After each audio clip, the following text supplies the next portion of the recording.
Assalamualaikum warahmatullahi wabarakatuh. Teman-teman, bertemu lagi dengan Sherly di video Q&A session kedua. Terima kasih untuk teman-teman yang sudah mengirimkan pertanyaannya kemarin lewat Q&A session 2 yang sudah kita buka beberapa waktu yang lalu. Dan dari pertanyaan yang masuk, akhirnya tim Sherly kembali memilih beberapa pertanyaan yang akan Sherly jawab lewat video kali ini. Bagaimana cara merubah mindset yang selalu berpikir negatif pada suatu hal? Cara mengubah mindset itu adalah dengan mengubah inputnya. Jadi kita ingin agar output dari segala sesuatu itu baik, maka ubah inputnya. Jangan-jangan selama ini kita menyalahkan proses, tapi input yang kita kasih tetap sama-sama saja. Ubah hal yang kita baca, ubah hal apa yang kita dengar, dengan siapa kita berdiskusi, maka sama dengan kita mengubah input yang kita masukkan ke dalam mindset kita. Dengan demikian kita akan terbiasa untuk memikirkan, terbiasa untuk membicarakan, terbiasa untuk merespon hal-hal yang positif, tentu dengan positif juga. Atau setidaknya ketika kita sudah mulai keluar jalur, akan ada orang-orang yang mengingatkan kita bahwa itu bukan yang seharusnya kita lakukan. Yang jelas, setelah kita memutuskan untuk mengubah input yang kita masukkan tadi, maka satu lagi kuncinya, yaitu konsisten. Karena ketika kita memutuskan berubah tanpa konsisten, maka hasilnya adalah sia-sia. Dan ketika kita memutuskan konsisten tapi bukan pada sesuatu yang optimis atau mengarahkan kita pada hal-hal positif, maka hasilnya akan justru membuat kita semakin bermalas-malasan. Dan konsisten yang tidak mengarahkan kita pada hal yang positif, optimis, atau bahkan progresif, justru akan membuat kita menjadi manusia rata-rata. Bagaimana mengatasi ketakutan dalam mengutarakan pendapat? Selalu ada alasan di balik realitas, selalu ada sebab di balik sebuah akibat.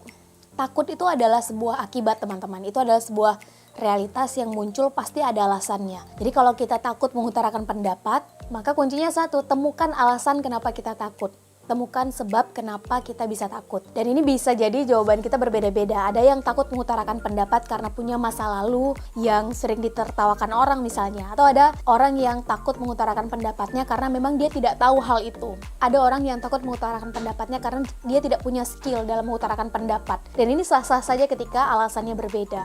Nah, hal pertama yang harus dilakukan menurut Sherly adalah temukan dulu alasan kenapa kita takut mengutarakan pendapat. Setelah kita menemukannya, maka berusaha untuk menyelesaikan masalah itu, bukan justru malah dijauhi. Misalnya, kita selama ini takut mengutarakan pendapat karena selalu ditertawakan atau dianggap sepele dengan kawan-kawan di sekitar kita, maka mulai mencari solusinya. Cari kawan-kawan yang suportif, yang biasa menghargai, yang tidak suka menjudge orang lain, maka mulai bergaul dengan orang-orang seperti itu sehingga rasa trauma atau rasa tidak percaya diri karena ditertawakan oleh lingkungan sekitar pelan-pelan akan terkikis dengan sendirinya. Atau mungkin kita yang selama ini takut mengutarakan pendapat karena kita tidak tahu apa yang ingin kita sampaikan. Untuk orang seperti ini tentu solusinya adalah dengan memperbanyak literasi, memperbanyak diskusi, menonton hal-hal yang bisa menambah perspektif dia dalam memikirkan segala sesuatu. Dan untuk orang yang ternyata takut mengutarakan pendapat karena selama ini tidak tahu bagaimana mengutarakan pendapat dengan baik dan benar, tentu solusinya adalah belajar dan praktis bagaimana mengutarakan pendapat secara efektif dan efisien sehingga dia mulai terbiasa. Sehingga sebetulnya ketika kita takut, maka hal pertama yang harus kita lakukan adalah jujur pada diri sendiri, apa sebetulnya alasan kita bisa takut melakukan segala sesuatu.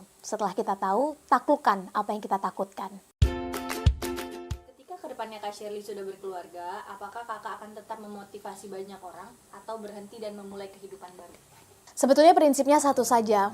Katakan apa yang harus kita katakan, sampaikan apa yang harus kita sampaikan, lakukan apa yang harus kita lakukan. Tentu tetap harus berada dalam batasan yang baik dan benar, karena ini menjadi dua standar yang harus kita lakukan, siapapun kita, dimanapun kita, dan apapun status kita. Saya percaya bahwa berkeluarga atau mempunyai anak dan dengan memotivasi orang ini adalah dua hal yang baik dan benar, sama-sama baik, sama-sama benar, dan tidak perlu untuk dibenturkan selama kita masih tahu di mana batasannya dan selama kita masih mematuhi aturan. Keduanya adalah hal yang baik dan sama-sama bisa bernilai ibadah jika niatnya benar. Dan saya pikir berkeluarga itu justru seharusnya adalah saling menguatkan, saling menyempurnakan, dan saling mengisi, bukan justru malah saling menegasikan antar satu dengan yang lainnya. Namun tentu ada tanggung jawab dan prioritas prioritas yang berubah ketika sudah memutuskan untuk berkeluarga. Karena toh di balik sebuah keputusan pasti ada risiko, di balik sebuah keputusan pasti ada dampak yang harus siap kita terima. Dan saya pikir ini adalah tentang mengatur prioritas dan ekspektasi kita dan pasangan kita saja. Tentu semua ini harus dikomunikasikan dari awal. Yang jelas bagi Sherly, ketika kepercayaan itu diberikan, maka sudah menjadi tanggung jawab dan tugas kita untuk memegang dan memenuhi tanggung jawab sebaik-baik yang kita bisa. Contohnya, tanggung jawab sebagai siswa dan mahasiswa tentu berbeda. Setelah kita mendapatkan amanah dan tanggung jawab untuk menjadi mahasiswa, maka mari kita upayakan untuk memenuhi tanggung jawab kita itu dengan maksimal. Saat kita diberi amanah dan tanggung jawab menjadi istri, tentu kita berupaya untuk memenuhi tanggung jawab itu dengan maksimal. Ternyata setelah menjadi istri, kita juga diberi tanggung jawab oleh publik untuk menjadi sosok yang dipercaya memberi motivasi, maka lakukan ini juga dengan maksimal. Sehingga ketika sudah menjadi istri atau mungkin ibu, kemudian juga dipercaya beraktivitas di luar, maka satu hal yang harus dipegang adalah tentang kepercayaan dan tanggung jawab harus diselesaikan. Prioritas mana dulu tanggung jawab yang harus diselesaikan, tentu adalah tentang komunikasi dan tentang prioritas yang sudah kita putuskan. Bagi Sherly, ketika sudah berkeluarga, tetap keluarga adalah nomor satu, apalagi sebagai perempuan. Ibu tetap adalah madrasah sekolah pertama bagi anaknya. Gimana caranya mengatasi rasa tidak percaya diri terhadap kemampuan yang kita miliki?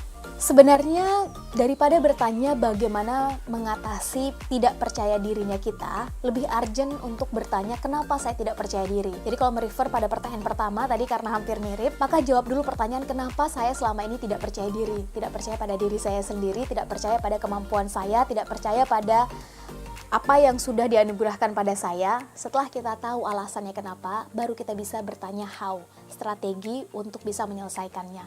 Yang jelas untuk bisa menjawab pertanyaan ini, tanya dulu kenapa saya selama ini tidak percaya diri. Kak, sebenarnya yang lebih penting itu akademik atau kemampuan organisasi? Sebetulnya keduanya penting dan kembali itu tak perlu dibenturkan. Apalagi kalau kita bisa membuatnya menjadi balance ketika keduanya bisa berjalan beriringan. Kemampuan akademik penting teman-teman, karena itu akan membentuk portfolio kita.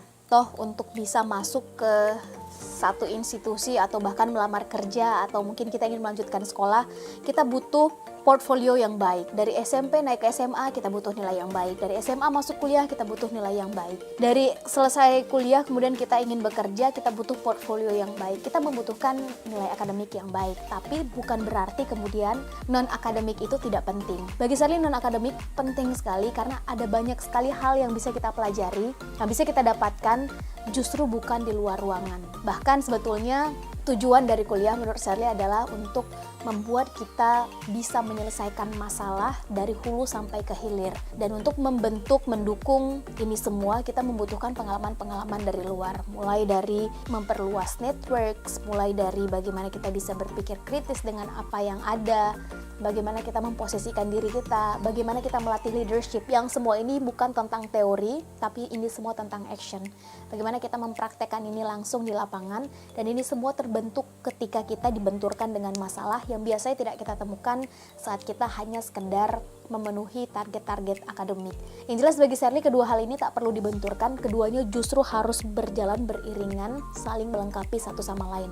Ketika salah satunya dinegasikan, maka ibaratnya manusia, dia tidak jalan dengan dua kakinya yang seimbang. Maka bagi kita anak muda sekarang yang dapat kesempatan untuk mengenyam keduanya, baik akademik maupun non-akademik, maksimalkan kesempatan ini, karena kesempatan hanya diberikan kepada mereka yang bersiap. Kalau teman-teman dapat kesempatan seperti ini, dan teman-teman bisa memaksimalkan ini, maka bukan tidak mungkin nanti kesempatan yang akan datang justru jauh lebih besar. Apa yang harus dilakukan ketika minat membaca buku mulai berkurang? Ketika minat baca buku mulai berkurang, menurut Sherly kita membaca apa yang kita butuhkan, bukan membaca semua hal. Yang jelas, setiap kita sekarang dituntut memiliki kemampuan literasi. Literasi ini bukan kemudian diartikan dengan membaca secara literal buku A sampai Z. Menurut Sherly bukan, tapi berusaha untuk menjadi bagian dari solusi sebuah masalah. Kita membutuhkan input, kita membutuhkan informasi, yang ini semua tentu harus kita baca. Sehingga ketika minat baca kita mulai berkurang, kita bisa mencoba untuk menggantinya dulu dengan tipikal bacaan yang lain yang bisa merefresh pikiran kita, atau mengganti menginput informasi bukan dengan membaca tapi dengan menonton video atau mendengarkan audio yang sebetulnya tujuannya adalah sama. Tujuannya adalah untuk mencari informasi sebagai bagian dari proses kita menyelesaikan solusi. Gimana cara kita biar bisa fokus sama tujuan hidup kita dan niat yang benar? Sebetulnya pertanyaan ini mengandung dua hal. Pertama adalah fokus pada tujuan hidup, yang kedua adalah niat yang benar. Pertama adalah fokus pada tujuan hidup. Tentukan dulu goal hidup teman-teman apa, tujuan hidup teman-teman apa. Karena semua orang bisa bergerak, semua orang bisa bekerja, semua orang bisa berbuat. Tapi tidak semua memiliki goal dan tujuan. Ada orang yang goalnya mendapatkan penghasilan, tiap bulan menunggu kiriman ke rekeningnya.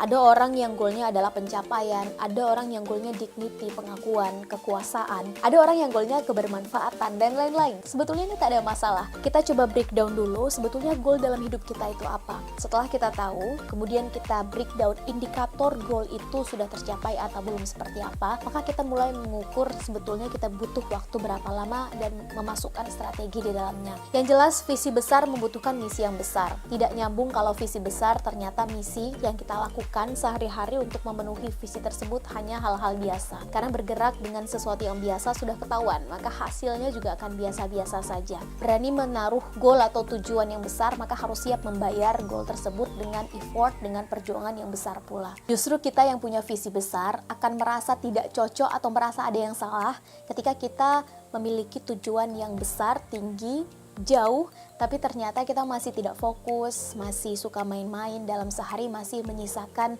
jatah untuk leyeh-leyeh atau rebahan lebih misalnya dari 10 jam. Yang jelas tidak fokus adalah alasan pembenaran bagi mereka yang tidak jelas apa sebetulnya visi yang ingin mereka tuju. Ketika mereka sudah tahu visinya apa, mereka tidak punya alasan untuk tidak fokus memperjuangkan misi mereka. Kemudian pertanyaan yang kedua adalah bagaimana untuk selalu mempertahankan niat yang benar. Kalau ini teman-teman silahkan jawab sebetulnya standar benar teman-teman apa. Ada orang yang menyebutkan standar benar mereka adalah norma sosial. Ada orang yang menjadikan standar benar mereka adalah untuk yang beragama Islam, Al-Quran dan hadis. Ada yang menyebutkan standar benar mereka adalah ketika sudah diakui oleh orang-orang di sekitarnya. Ada yang menyebutkan standar benar mereka adalah ketika sudah diizinkan oleh orang tua. Ini tergantung pada standar benar teman-teman seperti apa. Yang jelas, meskipun standar benar kita berbeda, namun satu hal yang pasti, segala sesuatu, kegiatan, aktivitas apapun yang kita lakukan selama dimulai dengan niat yang baik dan kita konsisten di dalamnya, maka hasilnya juga akan baik. Kalaupun hasilnya tidak baik, maka perlu waktu untuk membuat itu menjadi baik. Menurut kakak, apakah seorang motivator juga bisa memotivasi dirinya seperti yang ia lakukan kepada orang lain? Jawabannya bisa iya, bisa enggak. Pertama, dia bisa memotivasi dirinya seperti yang ia lakukan kepada orang lain, tentu ya. Bagi mereka yang punya prinsip bahwa dia harus melakukan hal itu sebelum dia berkata pada orang lain, maka jawabannya adalah iya. Bagi dia yang berani mengatakan sesuatu yang tidak dia lakukan pada dirinya sendiri, maka jawabannya mungkin tidak. Yang jelas satu hal yang pasti, sebagai makhluk sosial, kita membutuhkan orang lain dalam hal apapun. Menuntut ilmu setinggi apapun, seorang ustadz memiliki ilmu agama, maka dia tetap membutuhkan guru di dalamnya. Tinggi apapun dan sedalam apapun wawasan seorang entrepreneur, dia tetap membutuhkan mentor dalam berbisnis. Sehandal apapun seorang dalam politik, dia tetap pasti membutuhkan orang untuk berdiskusi tentang satu isu tertentu. Seorang manusia meniscayakan membutuhkan manusia yang lain. Demikian hal juga motivator, yang sejatinya dia adalah manusia biasa yang membutuhkan manusia lain untuk terus memberikan input positif bagi dirinya. Dan bagi teman-teman yang punya keinginan untuk bisa menginfluence orang-orang di sekitarnya, maka pastikan bahwa teman-teman dikelilingi oleh orang-orang yang positif, sehingga tetap bisa menjaga, mengkonsistensikan hal-hal baik terus masuk ke dalam diri teman-teman sebelum kemudian itu dikeluarkan pada orang lain. Baik masukannya, maka baik pula keluarannya. Baik inputnya, maka baik pula outputnya. Baik yang kita feeding ke dalam diri kita, maka baik pula keluarannya. Ya, itu dia tadi beberapa pertanyaan yang sudah dipilih oleh tim Sherly. Dan terima kasih untuk teman-teman yang sudah menonton video Q&A sesi kedua ini. Untuk teman-teman yang pertanyaannya belum sempat dijawab, gak ada masalah, jangan bersedih, jangan kecewa, karena kita sebentar lagi juga akan membuka Q&A sesi ketiga. Untuk itu stay tune terus di YouTube channel ini dan stay tune terus di Instagram @sherlianavita. Untuk teman-teman yang belum subscribe, silahkan subscribe, nyalakan notifikasinya, dan tinggalkan komen teman-teman menurut teman-teman video apa lagi yang harus Sherly buat selanjutnya. Terima kasih. Assalamualaikum warahmatullahi wabarakatuh.